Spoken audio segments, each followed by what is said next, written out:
جیسے کہ آپ دیکھتے ہیں کہ ڈرامہ ایکٹرز جو ہیں وہ ایک آرٹیفیشل سچویشن ہوتی ہے جسے وہ کریٹ کرتے ہیں اور اس کے اندر ڈوب جاتے ہیں، اور اس کے اندر وہ بالکل ایسے ہی لگ رہا ہوتا ہے جیسے وہ سانحہ ان کے ساتھ ہی پیش آیا ہے۔ اگر وہ خوش ہیں، خوشی کی سچویشن آرٹیفیشل کریٹ کرتے ہیں تو اس میں وہ اتنے انتہا کے حد تک خوش ہو جاتے ہیں، اور اگر وہ غمگین حالت کے اندر جو ہے ڈرامے کا اگر کوئی سین ہو فار ایگزامپل، تو وہ اپنے آپ کو اتنا اس سین کے اندر انڈلج کر لیتے ہیں کہ آپ کو واقعی لگ رہا ہوتا ہے کہ وہ کیفیت، وہ ایموشن جو ہیں وہ ان کے اپنے ذاتی ہیں۔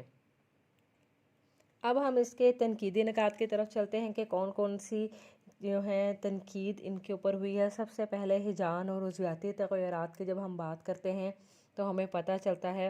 کہ ان دونوں چیزوں کے بیچ میں جو ہے ایک تعلق ضرور پایا جاتا ہے، ٹھیک ہے۔ ہجان ہوگا تو عضویاتی تغیرات رونما ہوں گے، ٹھیک ہے۔ اور جیمز کے مطابق اگر ہجان میں سے عضویاتی تغیرات نکال دیے جائیں تو ہجان جو ہے ختم ہو جائے گا، مگر اس کے اوپر آبجیکشن کرنے والوں کا یہ کہنا ہے کہ ہجان میں تو ہمیں اپنے جسمانی تغیرات کا ہوش ہی نہیں رہتا، یعنی کہ آپ کے اوپر جو کیفیت ہوتی ہے بہت زیادہ، جو اگر آپ خوش ہیں، آپ غصے میں ہیں، آپ نفرت میں ہیں، ہمیں نہیں پتہ ہمارے جسم کے اندر کیا چینجز ہو رہی ہوتی ہیں، تو ہم جو ہے اپنی ظاہری حالت سے آگاہ اس وقت نہیں ہوتے، ٹھیک ہے۔ غم کی حالت میں بہت زیادہ رو رہے ہوتے ہیں، آنسو بہہ رہے ہیں، ہمارا کیا رد عمل ہو رہا ہوتا ہے ہمیں بالکل پتہ نہیں چلتا، لیکن ہجان کے دوران جو ہے ہم اپنے جسمانی تغیرات سے مکمل جب آگاہ نہیں ہوتے تو اس کا مطلب ہے کہ جسمانی مظاہر سے بے خبر ہونے کے باوجود جو ہے ہجان تو پیدا ہو رہا ہے، تو جسمانی تغیرات دوسروں کے لیے اہم ہوتے ہیں جبکہ ہجان میں مبتلا فرد کے لیے یہ ضروری نہیں ہوتا ہے۔ تو اس نظریے میں جو ہے ہجان کے نفسیاتی پہلوؤں کو بھی جو ہے وہ نظر انداز کیا گیا۔ ہجان کے نفسیاتی پہلو کون کون سے تھے کہ جیسے کہ ہم ہجان میں مبتلا جو فرد ہوتا ہے وہ اس کے لیے ہجان جو ہے وہ اہمیت رکھتا ہے، جبکہ جیمز جو ہے ہجان کو ایک ظاہری عمل کی شکل میں پیش کرتا ہے، جبکہ فرد کے لیے یہ نفسیاتی رد عمل کے طور پر زیادہ شدید ہوتا ہے۔ اس کے بعد ہم بات کرتے ہیں ایڈرینالین ہارمون کی۔ ایڈرینالین ایک ہارمون ہے جو کہ مصنوعی تبدیلیاں جس سے پیدا کی جا سکتی ہیں، مگر ہم اسے ہجان نہیں کہہ سکتے ہیں۔ ایڈرینالین کے جو ہے استعمال سے دل کی دھڑکن تیز ہو جاتی ہے، سانس اور نفس کی رفتار میں بھی تیزی آ جاتی ہے، تو یہ محض تغیرات ہوں گے، ہجان نہیں ہوں گے، کیونکہ ایڈرینالین ایک ہارمون ہے جس کی وجہ سے یہ چینجز آ رہی ہوتی ہیں۔ جیسا کہ ہم دیکھتے ہیں کہ اداکار ایکٹنگ کے دوران جو ہے ہجانی کردار کا اظہار کرتے ہیں، جیسے بھی ہم نے پیچھے بات کی کہ وہ ایموشنل سین جو ہے اس کے اندر ڈوب جاتے ہیں، تو دراصل وہ اس میں مبتلا نہیں ہوتے، آنکھوں میں جیسے کہ وہ گلیسرین ڈال کے آنسو بہاتے ہیں اور شدت غم سے روتے ہیں، تو یہ دونوں مختلف رد عمل ہوتا ہے، ٹھیک ہے۔ تو اس کے علاوہ جو ہے جیمز کے بقول عضویاتی تغیرات کی وجہ سے جو ہے وہ ہجان جو ہے پیدا ہوتا ہے، اور اس نظریے کی روح سے ہر ہجان کے عضویاتی تغیرات جو ہوتے ہیں وہ یکسر مختلف ہونے چاہیے، جیسے کہ غصے، خوف، خوشی، غم، سب ہجان ایک دوسرے سے مختلف ہیں، لیکن ہوتا کیا ہے کہ ان کے تغیرات جب جو یعنی کہ چینجز ہوتی ہیں تو ایک دوسرے سے ان کا چینج ہونا بھی الگ الگ ہونا ضروری ہے، جبکہ ایسا نہیں ہوتا ہے۔ دیکھیں آپ کہ جب آپ کو بہت زیادہ غصہ آیا ہو تو آپ کا چہرہ لال ہو جاتا ہے، اور بہت زیادہ اگر آپ کو ایکسائٹمنٹ ہو، خوشی کا لیول آپ کا ایکسٹریم ہو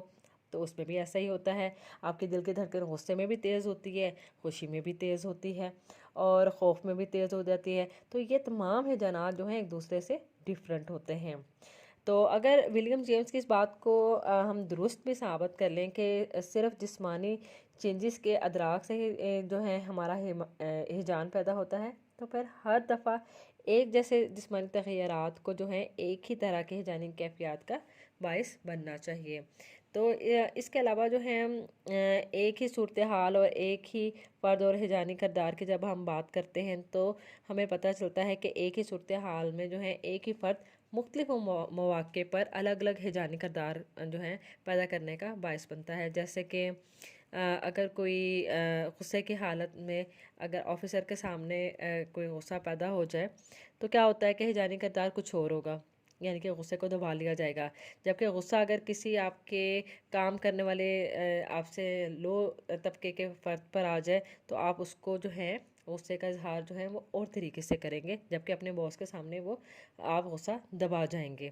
اس کے بعد ہم بات کرتے ہیں مختلف افراد جو ہیں اگر ایک ہی صورتحال اور ہجانی تغیرات جو ہیں کا باعث بھی بنتی ہے، یعنی کہ اگر دو افراد اگر جنگل سے گزر رہے ہیں تو اگر ان میں سے ایک شکاری ہے جبکہ دوسرا مسافر ہو تو اب کیا ہوگا کہ اگر خونخوار جانور سامنے آ جائے تو جو شکاری ہے اس کے لیے تو کیفیت ڈیفرنٹ ہوگی جبکہ ایک مسافر کے لیے کیفیت ڈیفرنٹ ہوگی، تو دونوں کی جو ہجانی کیفیت ہے وہ ڈیفرنٹ ہوگی۔ تو ہجانی تاثرات جو ہیں وہ ہم دیکھتے ہیں کہ جلد جو ہیں تبدیل بھی ہو جاتے ہیں اور یہ وقتی طور پر ہوتے ہیں، جیسے کہ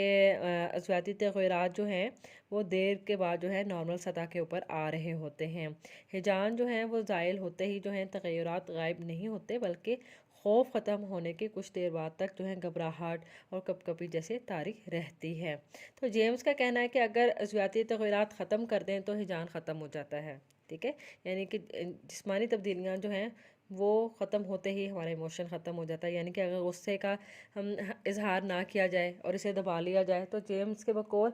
غصے کا جو ہجان ہے تو وہ ختم ہو جائے گا، مگر وہ جس نے ضبط کیا ہوتا ہے غصہ تو اس کو ہی پتہ ہے کہ اس کے اوپر کیا بیت رہی ہے، اور جیسے ہی اس کو کوئی اپنا ماتحت ملتا ہے وہ اس پہ اپنا سارا غصہ نکال لیتا ہے۔ اب ہم بات کرتے ہیں کینن کے اعتراضات کی کہ کینن نے جو ہے جیمز لینگ کے نظریے پہ کیا آبجیکشنز کیے ہیں۔ ان کا مطابق جو ہیں اس نے یہ تنقید کی تھی کہ مختلف ہجانات جو ہیں محض اندرونی تغیرات کے بنا پر نہیں پہچانے جاتے بلکہ متضاد ہجانات میں بھی جو ہیں عضویاتی تغیرات میں مشابہت پائی جاتی ہے۔ اس نے ایک ایگزامپل دی تھی، اس نے کہا تھا کہ جیسے ایک 40 سال کی ایک عورت ہے جو گردن کی ہڈی اگر وہ ٹوٹ گئی ہے اور اس کی اور ٹوٹنے کے باعث جو ہے گردن کے اس کے نیچے والا تمام حصہ جو ہے وہ مفلوج ہو گیا ہے، اور جس کی وجہ سے جو ہے اسے جلدی اور اندرونی حواس کا پتہ نہیں چلتا اور وہ بھی تمام ہجانات جو ہے محسوس کر سکتی ہے، جبکہ اس بے حسی کی وجہ سے جو ہے جیمز کے نظریے کے مطابق اس میں ہر قسم کے جو ہے ہجان کا اظہار ختم ہو جانا چاہیے۔ تو آپ دیکھتے ہیں جو پیرالیس ہوتے ہیں اور جو ہیں بیڈ ریڈن ہوتے ہیں وہ تمام ایموشن جو ہیں وہ فیل کر رہے ہوتے ہیں۔ تو المختصر ہم یہ کہہ سکتے ہیں کہ جیمز کے اس نظریے کی بنیاد جو ہے وہ کرداریت پر ہے، کیونکہ کرداریت میں ہی جو ہے ذہنی پہلوؤں کو اجاگر نہیں کیا گیا۔ اس نظریے میں بھی جو ہے ذہنی پہلوؤں کو آپ دیکھتے ہیں کہ یہ اکثر نظر انداز کیا گیا ہے۔ تو جیمز نے جو ہے کردار کی جو وضاحت کی ہے وہ بالکل ایسے ہی ہے جس میں زیادہ کردار کو اجاگر کیا گیا ہے جبکہ شعوری اور وقوفی پہلو کو توجہ نہیں دی گئی۔ ہم یہ ضرور مان سکتے ہیں کہ ہجان میں جو ہیں جسمانی اور عضویاتی تغیرات رونما ہوتی ہیں، مگر صرف جسمانی اور جو عضویاتی تغیرات ہیں انہی کو ہم ہجان تسلیم کر لیں، یہ درست نہیں ہوگا۔ آئی ہوپ سو اسٹوڈنٹس آج کا یہ ٹاپک آپ کو سمجھ میں آ گیا ہوگا۔ اپنا خیال رکھیے گا۔ اللہ حافظ۔